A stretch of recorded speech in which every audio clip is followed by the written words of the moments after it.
하겠습니다. 지금 같이 은혜 나누실 말씀은 사도행전 24장 24절로 25장 12절까지 말씀이 되겠습니다. 사도행전 24장 24절에서 25장 12절까지 말씀이 되겠습니다.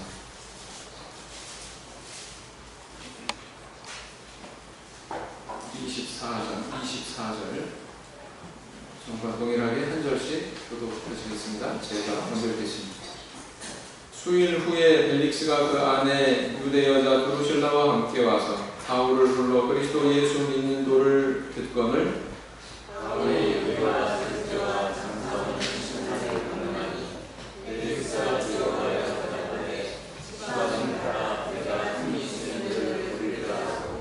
동시에 또 바울에게서 돈을 받을까 하라는 고로 더 자주 불러 같이 이야기하더라.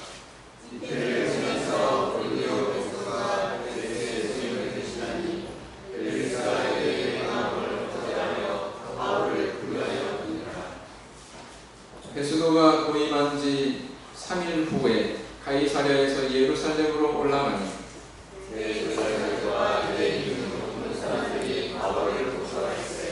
베스도의 호의로 바울을 예루살렘으로 옮겨 보내기를 청하니 이는 길에 매복하였다가 그를 죽이고자 함이로라.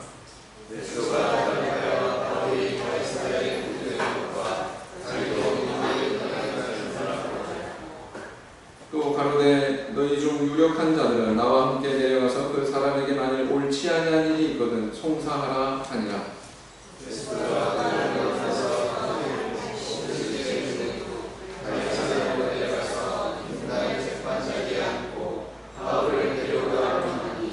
그가 나오매 예루살렘에서 내려온 유대인들이 둘러서서 여러 가지 중대한 사건으로 송사하되 능히 증명하지 못한지라.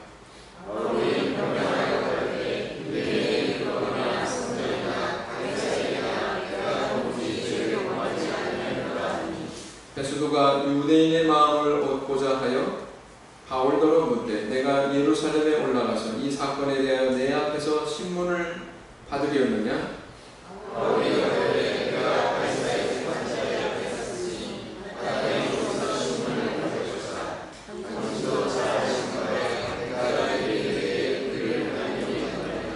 만일 내가 불의를 행하여 무슨 사죄를 범하였으면 죽기를 사양치 아니할 것이나 만일 이 사람들의 나를 송사하는 것이 다 사실이 아니면 누구든지 나를 그들에게 내어줄 수 없었나이다. 내가 가이사께 호소하노라 한데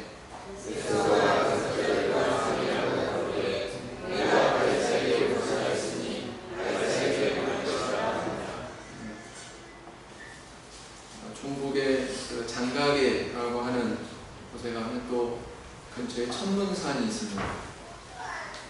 천문산은 산세가 워낙 험해가지고 케이블카를 타고서 올라가는데 세계에서 제일 긴 케이블카죠. 7.5km 정도가 된다고 합니다. 그래서 케이블카를 타고서 천문산에 오르면 그 정상 부분에 뭐가 있냐면은 유리잔도라는 것이 있었고 귀곡잔도 이런 또 길도 있습니다. 잔도라고 하는 말은 이 중국 사람들이 자연을 그렇게 훼손하지 않는다고 해요. 그래서 우리는 길을 만들려면 이렇게 굴을 파가지고 길을 만들 경우가 많은데 이 사람들은 그냥 절벽 그대로를 살리고 그 절벽 옆에다가 나무나 콘크리트를 설치를 해가지고 길을 만듭니다. 그러니까 이렇게 내려다보면 뭐예요? 천길 낭떠러지. 근데 그 발을 디디는 길을 일정 구간 유리로 만들어 놨어요. 한 60여 메타 되는 것 같습니다만 유리로 쫙 깔아놔서 그 길을 일컬어서 유리잔도 이렇게 얘기하고요. 절벽에 만들어 놓은 길인데 유리로 바닥이 되어 있다라는 뜻이죠. 또 귀곡잔도는 뭐냐? 귀신만이 건너갈 만한 길이다. 그래서 귀곡잔도래요. 좁아가지고 두 사람이 어깨를 스치면서 갠신이 지나가야 되는 그런 길입니다. 근데 이 유리잔도에 가가지고 어떤 사람은 씩씩하게 쭉 걸어가는데 어떤 사람은 오금이 저려서 보행을 못해요.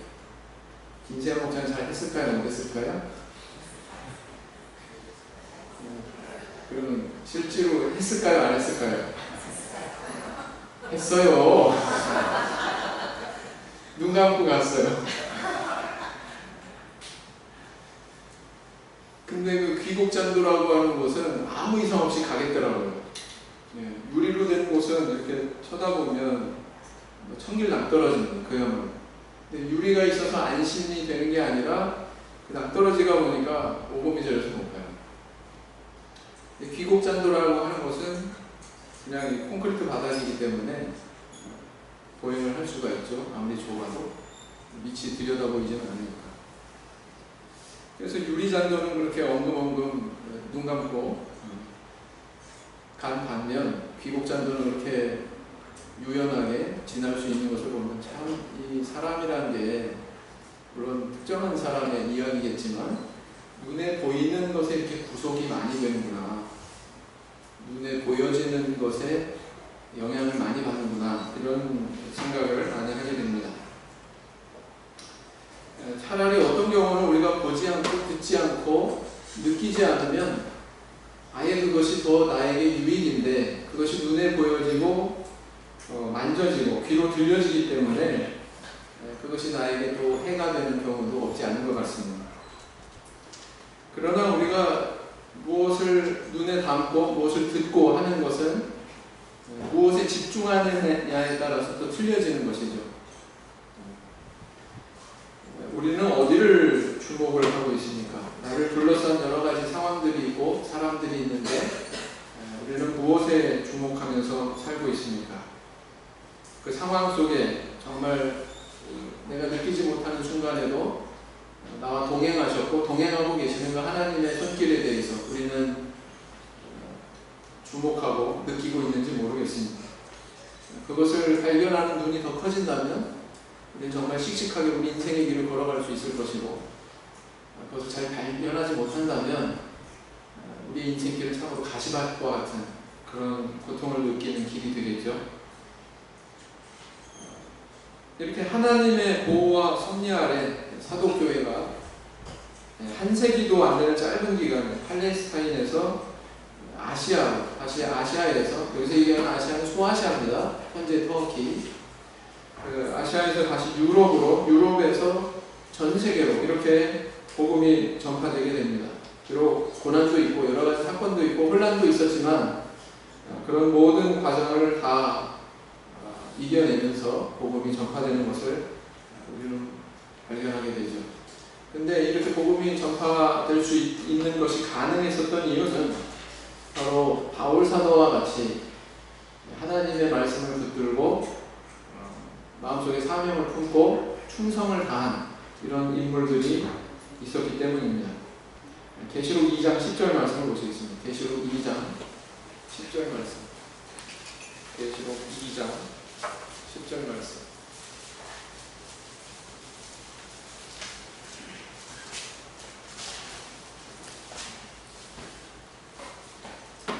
계시록 2장 10절 말씀.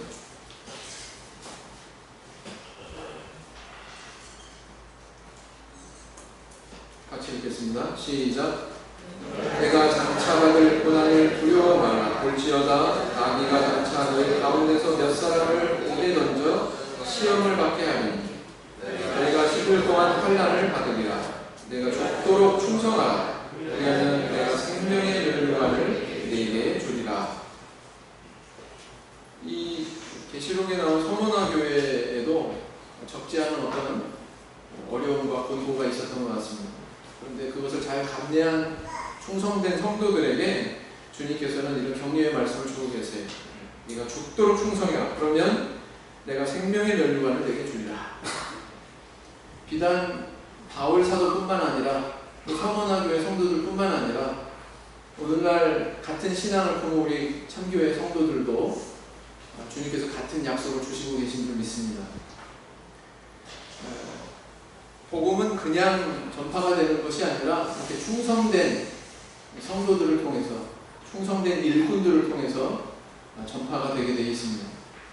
우리는 어떻게 바울 사도와 같이 또 서머나 교회 성도들과 같이 그런 충성된 인생의 길을 걸어갈 수 있을까요? 오늘은 이 바울 사도가 경험했던 재판석에서 이루어진 사건을 통해서 함께 이런 문제를 생각하고 우리 신앙의 거울로 삼는 그런 시간을 가져보고자 합니다. 자, 우리 지난 시간에 어떤 상황을 목격을 했죠? 바울은 40여 명의 그 자객으로부터 신변의 위협을 받았습니다. 그러나 우리 하나님께서는 참 기묘하게 섭리하셨어요. 천부장이 지휘하는 그 로마 군병들 470명의 보병과 기병 이런 군사들을 통해서 바울을 안전하게 보호받도록 하시죠. 그래서 470명의 호위를 받으면서 예루살렘에서 가이사랴라고 하는 항구 도시까지 호송이 되게 됩니다. 가이사랴 성지순례 가면 항구 도시였다라는 것을 알 수가 있습니다. 바닷가에 있는데요. 로마에서 총독이 파견이 돼가지고 팔레스틴에 이제 부임하게 되면 가장 먼저 팔레스틴 땅에 발을 디디게 되는 도시가 바로 이 가이사랴입니다. 배를 타고서 처음 상륙하는 곳이 바로 이곳입니다.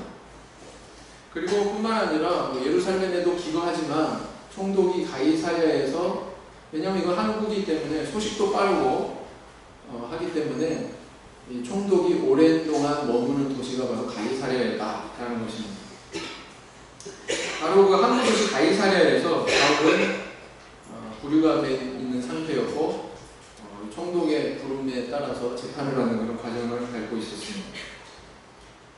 당시의 총독인 벨릭스가 바울을 아무리 이렇게 조사하고 신문을 해봐도 뚜렷한 범죄의 혐의를 찾을 수가 없었어요. 자, 그러면 범죄의 혐의가 없으면 어떻게 해야 돼요? 어떻게 해야 됩니까? 무혐의 땅땅땅 결정되면 풀어줘야 되죠. 근데 이 벨릭스 총독은 바울을 풀어주지 않았습니다. 재판을 계속 연기하면서 판결을 미루었어요. 그래서 그렇게 구류된 상태로 얼마나 시간이 지나냐면 무려 2년이라고 하는 시간이 지나게 됩니다. 24장 22절을 보겠습니다. 24장 22절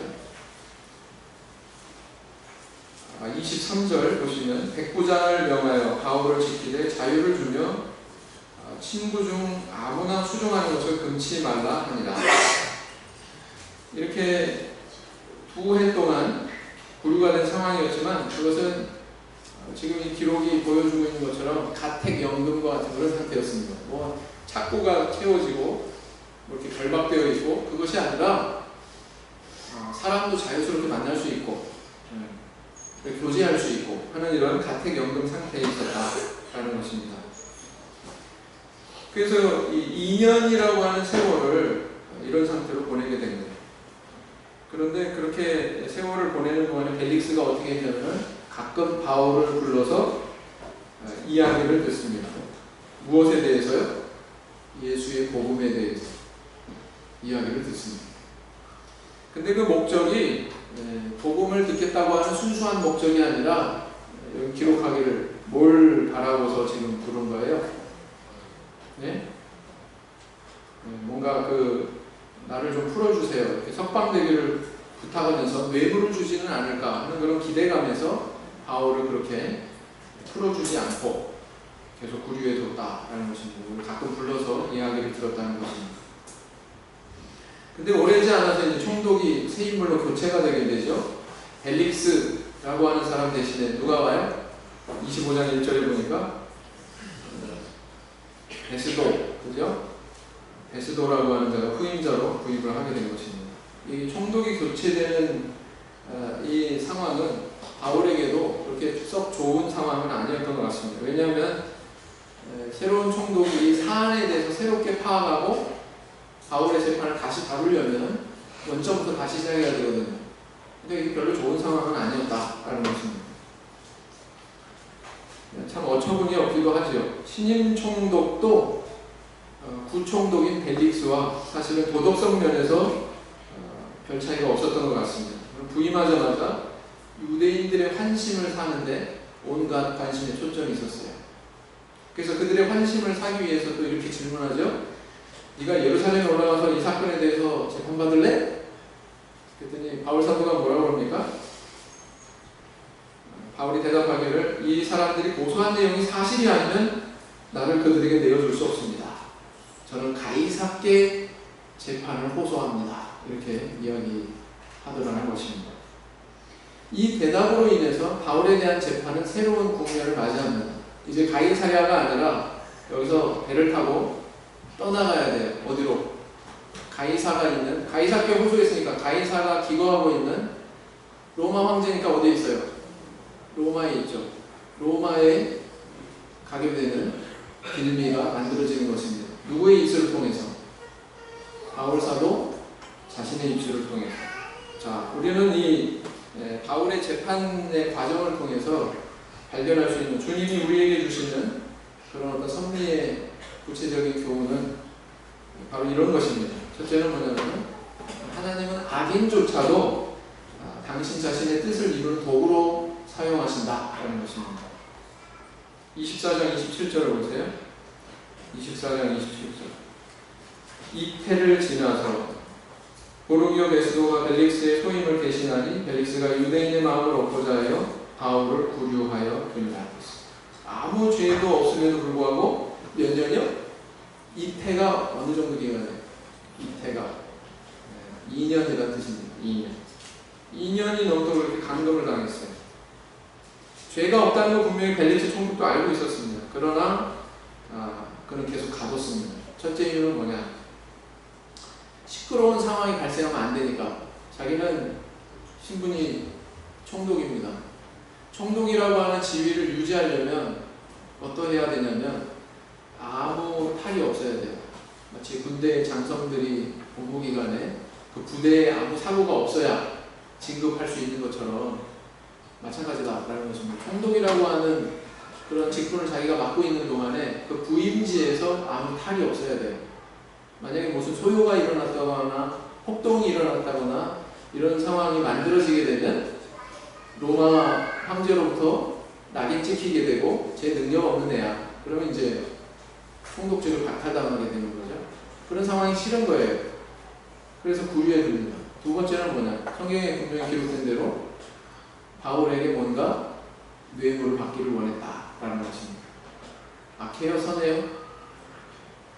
세상에 어떤 사람이 2년 동안을 야 너 집에서 꼼짝하지 마 계속 구속하고 구류해 둔다면 얼마나 답답하겠어요.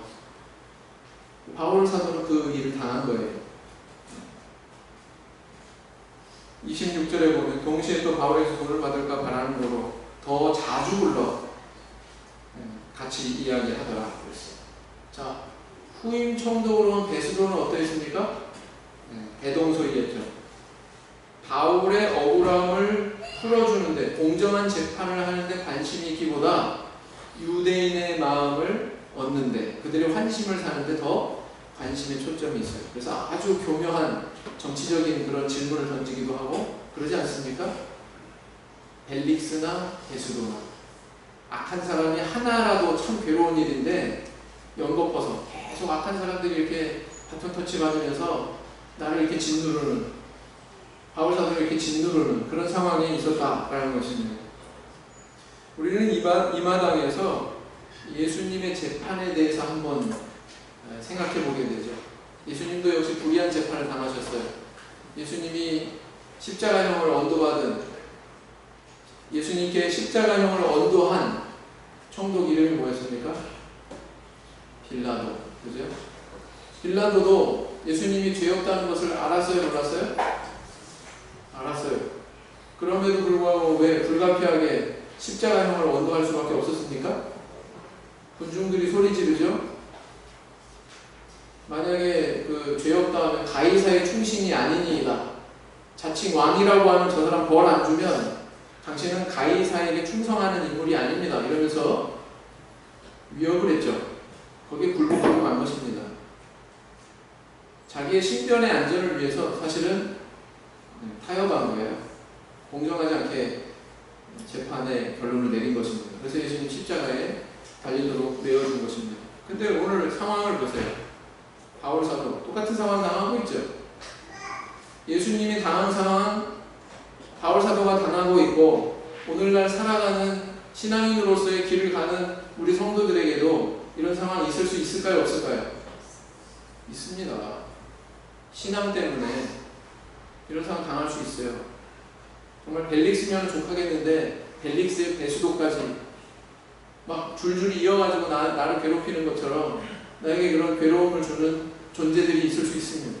그런 상황들이 있을 수 있습니다. 똑같은 원인으로 내가 같은 신앙을 품고 있기 때문에.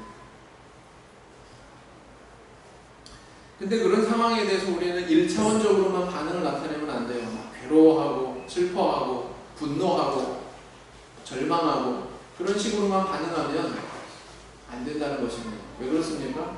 그럼 우리 이렇게 생각해 보자고요. 바울 사도가 정직한 총독을 만났어요.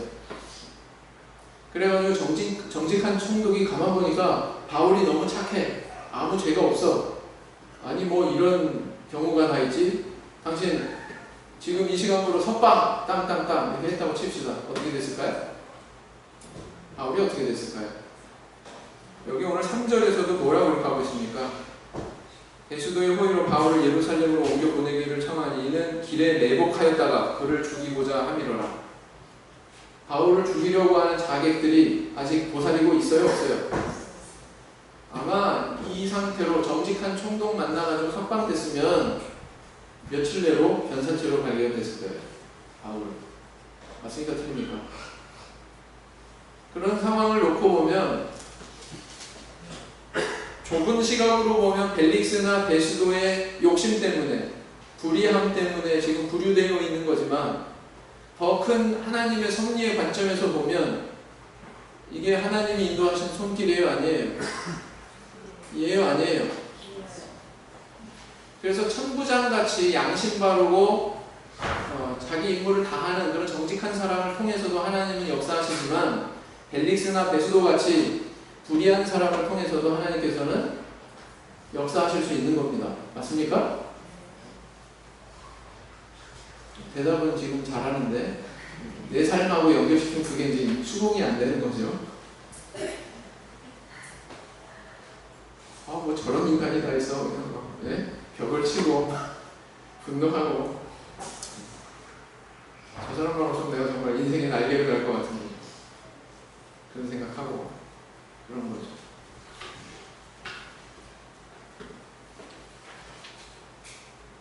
요셉을 보세요. 그를 억울하게 했던 나쁜 사람들이 있었습니다. 그 누구였습니까? 피를 나는 자기 형제들. 그죠? 세상에 어떻게 피를 나는 형제들이 아무리 배다른 형제지만 나를 종으로 팔아버릴 수 있어요? 요셉이 그런 취급을 당했어요. 뿐만 아니라 나는 정직한데 나를 성폭행범으로 몰았어요. 누가? 보디발의 아내가. 그래서 억울하게 감옥까지 가잖아요. 근데 만약에 이 사람들이 없었으면 요셉이 애굽의 총리가 될 수 있어요? 없어요? 없어요. 이 사람들이 이 악역을 감당했기 때문에 요셉이 애굽의 총리가 될 수 있었던 것입니다. 종으로 팔리지 않았다면 애굽에 올 일 없고요. 애굽에 올 일 없으면 감옥에 안 갔고요. 감옥에 안 갔으면 총리 못 됩니다. 보디발의 아내로부터 억울하게 능력 쓰지 않았으면 감옥에 갈 일 없고요. 감옥에 가지 않았으면 술 맡은 관원장 못 만났고요. 술 맡은 관원장 못 만났으면 애굽의 총리 될 수 없습니다. 그런 거예요. 근데 내 인생에 대해서는 그렇게 논리적으로 한번 생각해 보지 않고 그냥 1차원적으로 반응한다. 괴로우면 괴롭다고 그러고 찌르면 아프다고 그러고 나를 악하게 대하면 막 분노하고 1차원적으로 우리는 그렇게 반응한다고. 한 번 더 접어서 생각해보자. 저게 나한테 필요한 걸 수 있다. 내 인생이 엮어지는데 하나님의 뜻이 이루어지는데 필요한 엑스트라일 수 있다. 이렇게 생각해 볼 수 있는 여유가 있어야 되겠죠? 그것이 우리의 믿음이 되어야 되겠습니다. 그래서 이 악인조차도 이렇게 선을 이루시는 당신의 도구로 사용하시는 하나님, 참 우리는 생각도 못하는 그런 방법이잖아요. 하나님은 그런 방법을 쓰십니다. 이것이 바로 우리 하나님의 지혜와 지식의 부요함이다 라는 것입니다. 로마서 11장 33절을 보겠습니다. 로마서 11장 33절.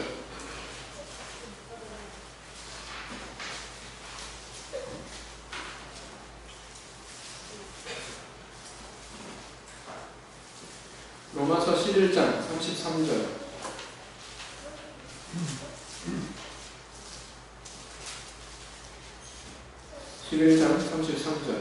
같이 읽겠습니다. 시작. 깊도다 하나님의 지혜와 지식에 부요하며 그의 판단은 측량치 못할 것이며 그의 일은 찾지 못할 것이로다. 그 다음에 이제 두 번째, 또 뭘 우리에게 교훈해 주고 있습니까? 하나님께서는 우리에게 환난 가운데에서도 적절한 은혜를 주세요. 막무가내로 그냥 고통만 계속되게 하는 것이 아니라 어떤 환난이 있어도 그런 가운데에서 내게 필요한 만큼의 어떤 그런 은혜를 주신다라는 것입니다. 사도행전 24장 23절을 보시면 백부장을 명하여 바울을 시키되 자유를 주며 친구 중 아무나 수종하는 것을 금치 말라 하니라. 바울 사도는 비록 마치 죄도 없으면서 죄인처럼 감옥에 갇혀야 됐지만 아까도 말씀드린 대로 그것은 착고에 채워진 것이 아니라 이런 가택 연금 상태였다라는 것입니다. 그래서 그런 상태로 자유스럽게 다른 형제들을 접촉하고 그들을 때로 가르치기도 하고 때로는 불신자에게 전도하기도 하고 그를 지키는 로마 군인들이 있잖아요. 그들에게 전도하기도 하고 했다라는 것입니다. 뿐만 아니라 아마 그 하나님 말씀에 대해서 더 깊이 사색하고 정리할 수 있는 시간적인 여유도 있었던 것 같아요. 우리 잘 알고 계시듯이 옥중서신이 있죠? 고 김대중 대통령만 옥중서신 쓰신 게 아니라 사실 더 원류가 누구냐? 바울 사도입니다. 감옥에 갇혀가지고 쓴 4개의 서신이 있죠? 뭐가 있습니까? 에베소, 빌립보, 골로새, 그 다음 빌레몬서. 이 4개의 서신을 일컬어서 감옥에서 기록한 그런 서신이다. 그래가지고 옥중서신 이렇게 일컫습니다. 여러분, 이 옥중서신이 있기 때문에 우리에게 정말 신앙의 중요한 진수들이 오늘날에도 전달되고 있고 참 그것들이 정리를 이루고 있는 거죠. 그걸 어디서 했습니까? 감옥에 있는 동안에 했다라는 것입니다. 그러니까 이것이 꼭 상실의 기간은 아닌 거기에 하나님께서 주시는 은혜가 있습니다. 그 안에. 자, 요게벳은 누가 요게벳이에요? 요게벳. 모세의 어머니. 자기가 낳은 그 아기 모세를 더 이상 키울 수 없어서 나일강에 바구니 담아가지고 떠내려 보내야만 됐습니다. 그 어머니의 심정이 어땠을까요? 그게 손에서 떨어졌을까요? 정말 통곡하고 싶은 그런 심정이었을 겁니다. 자기가 낳은 아들, 자기가 키우지 못하는 그 참 절박하고 좀 불행한 상황에 대해서 통탄을 했을 겁니다. 그런데요, 바로의 공주의 손에 그것이 건져지게 하나님께서 인도하셨고 요게벳이 또 그의 유모가 되도록 그렇게 섭리하셨습니다. 그래서 비록 모세를 자기 집에서 직접 떳떳하게 자기 아들로 키우지는 못했지만 이건 참 불행한 거죠. 환난이죠. 그러나 그 아기의 유모가 돼서 양자로 들어간 그 아기의 유모가 돼서 아기를 곁에서 볼 수 있는 그런 하나님의 은혜가 있었어요. 환난 중에 은혜죠. 우리 하나님께서는 이렇게 은혜를 주신다는 것입니다. 우리가 비록 어떤 환난을 당하더라도 그 가운데에 우리에게 적절한 그런 은혜도 주신다라는 것입니다. 또 다니엘이나 세 친구도 나라가 망했습니다. 그래서 포로로 끌려갔어요. 바벨론에 가가지고 정말 언제 이 파리 목숨 날아갈지 모르는 그런 상황에 생활하고 있습니다. 아니나 다를까 우상 숭배 문제 때문에 이 서로 신앙의 문제 때문에 충돌이 돼가지고 때로는 풀무불에 들어가야 됐고요. 때로는 사자굴에 던져졌습니다. 그러나 어땠습니까? 하나님께서 지켜주셨죠? 뿐만 아니라 그 인물들을 통해서 이방 나라의 임금이 하나님의 존재를 인정하는 그런 자리에 이르게 하셨어요. 환난 중에 은혜죠? 이렇게 우리 하나님께서는 우리에게 환난만 주시는 것이 아니라 그 환난 가운데서 능히 이겨낼 수 있는 그런 위로와 은혜의 손길을 우리에게 베풀어 주신다라는 것입니다. 오늘은 우리가 하나님을 믿는 신앙의 길을 갈 때 때로는 신앙의 선진들과 같은 상황을 만날 수 있다라는 것입니다. 아프고 고통스럽고 그런 상황이 있을 수 있다. 그러나 영적인 눈을 뜨고 보면 그 아픈 환난과 고통 가운데서도 하나님께서 잔잔하게 우리에게 더해주시는 은혜의 손길이 있어요, 없어요? 바울 사도와 또 다니엘과 세 친구처럼 요괴배처럼 하나님께서 베풀어 주시는 그런 손길이 있다는 것입니다. 그래서 우리가 이런 영적인 안목을 갖는 것이 참 중요해요. 하나님의 손길을 더 크게 봐야죠. 그죠? 김세환 목자같이 유리가 분명히 있는데 유리를 보는 게 아니라 유리 밑에 천길 낭떠러지에 자꾸 시선이 고정되면 안 되지.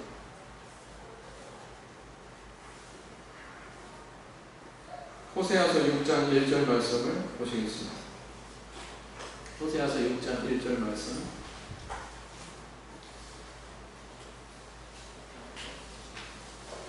같이 읽겠습니다. 시작. 오라 우리가 여호와께로 돌아가자. 여호와께서 우리를 찢으셨으나 도로 낫게 하실 것이요 우리를 치셨으나 싸매어 주실 것입니다. 환난 가운데 주시는 하나님의 위로의 손길, 하나님의 은혜의 손길에 주목하시는 저와 성도님도 되기를 원합니다. 그 다음에 세 번째 또 뭘 가르쳐주고 있습니까? 하나님께서는 당신의 말씀에 붙들린 자를 통해서 당신의 뜻을 이루신다라는 것을 알 수가 있습니다. 25장 11절 말씀 보세요. 사도행전 25장 11절 말씀 보시기 바랍니다.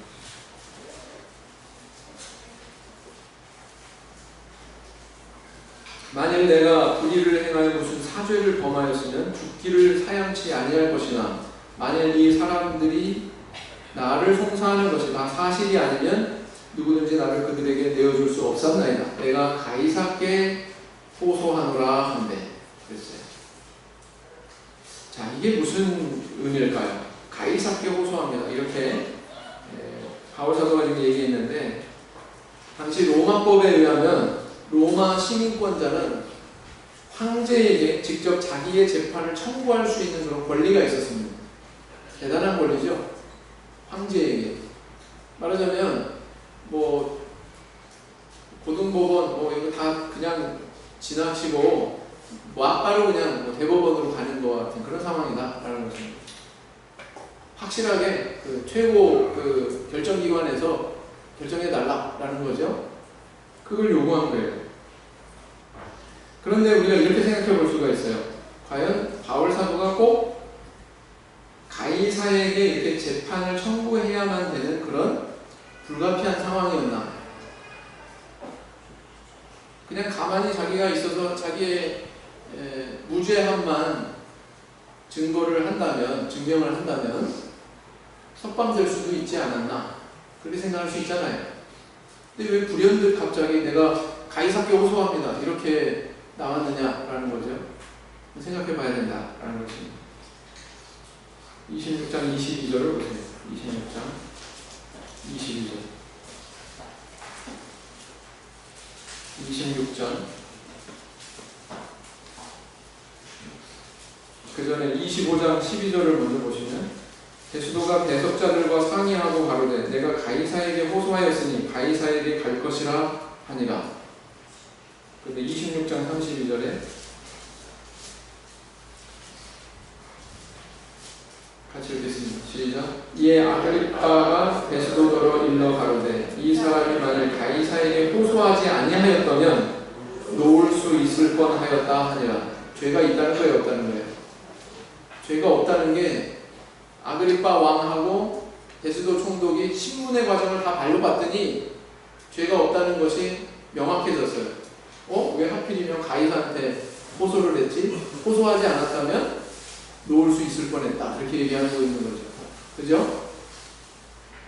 따라서 내가 가이사께 호소하노라 라고 한 바울의 말은 자기의 의지적인 선택이었어요. 자기의 의지적인 선택이었습니다. 굳이 그것을 요구하지 않았어도 됐는데 자기가 그것을 선택한 거예요. 근데 한번 가만히 생각해 보세요.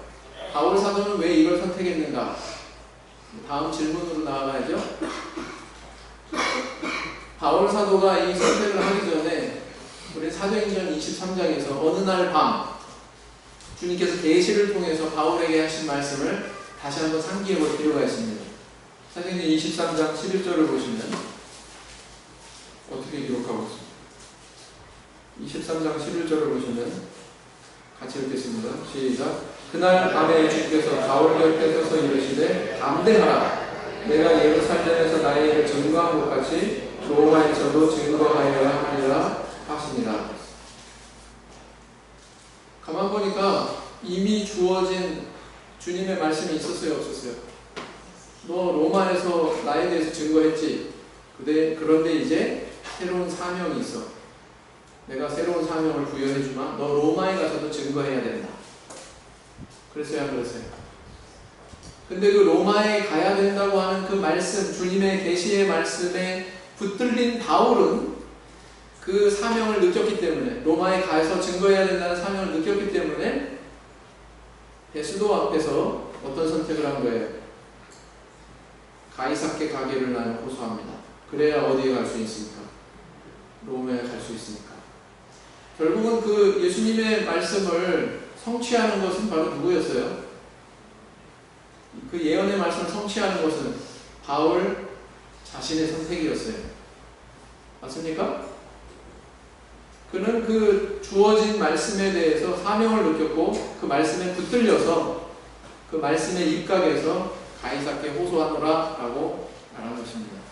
굉장히 신기한 사실이에요. 주님의 예언의 말씀이 있습니다. 그러나 그 예언의 말씀을 성취하는 것은 그 말씀에 붙들린 신앙인을 통해서 그 미래가 열리는 거예요. 하나님의 뜻이 이루어지는 것입니다.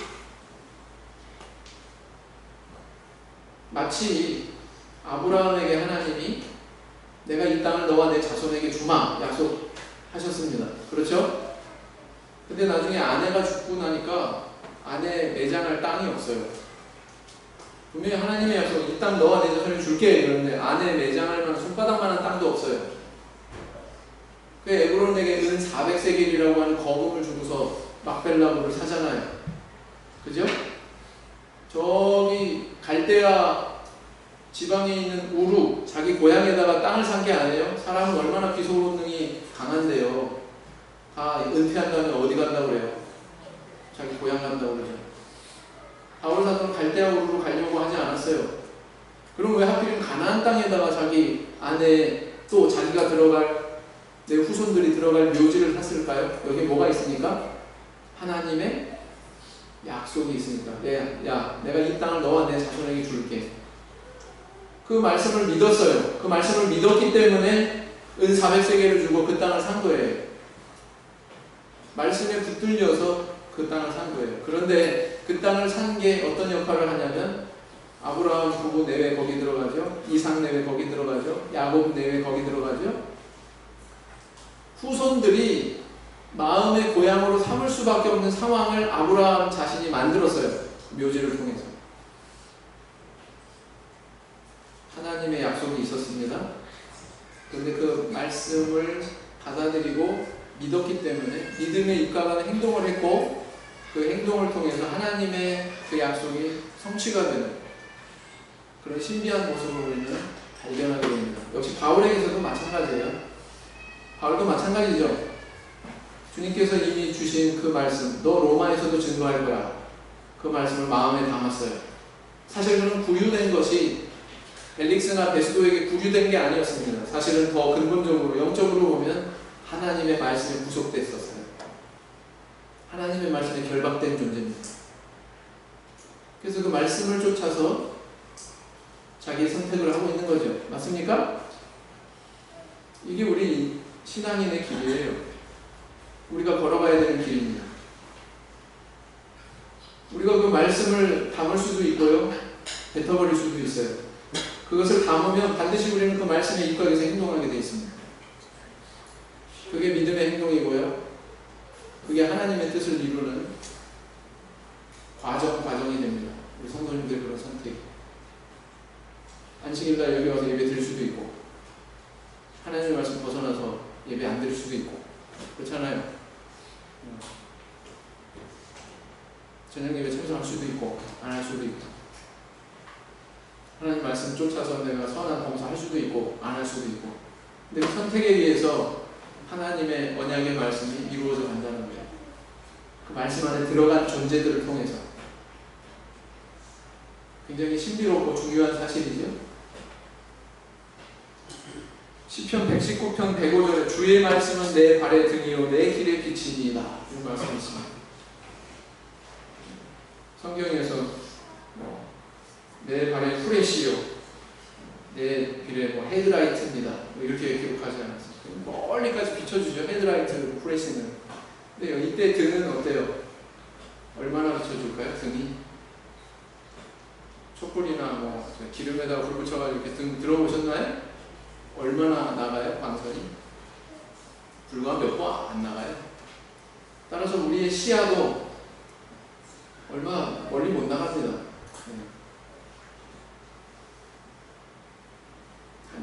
몇 메타, 수십 메타도 아니고 몇 메타. 저 먼 앞길 볼 수도 없습니다. 암흑인데 어떻게 보입니까? 그런데 하나님 말씀을 등불 삼아서 일보 전진하면, 사람이 일보 전진하면 내가 들고 있는 등도 어떻게 돼요? 그만큼 전진하죠. 그러니까 그 다음 발자국이 보여요. 또 내가 그 등불에 의지해서 또 일보 전진하면 또 등불도 또 전진하니까 또 다음 내가 바로 옮겨야 될 그 자리도 보여요, 안 보여요?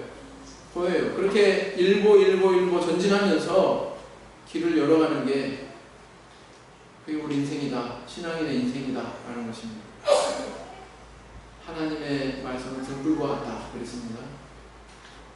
그 말씀에 붙들려서 말씀 의지해서 한 보 한 보 전진할 때 하나님의 뜻이 성취됩니다. 누구를 통해서요? 우리를 통해서. 마치 바울 사도와 같이.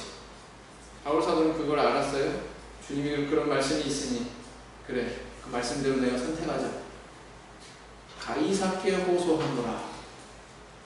그런 믿음의 육각에서 바울이 내뱉은 바로 말이었던 것입니다.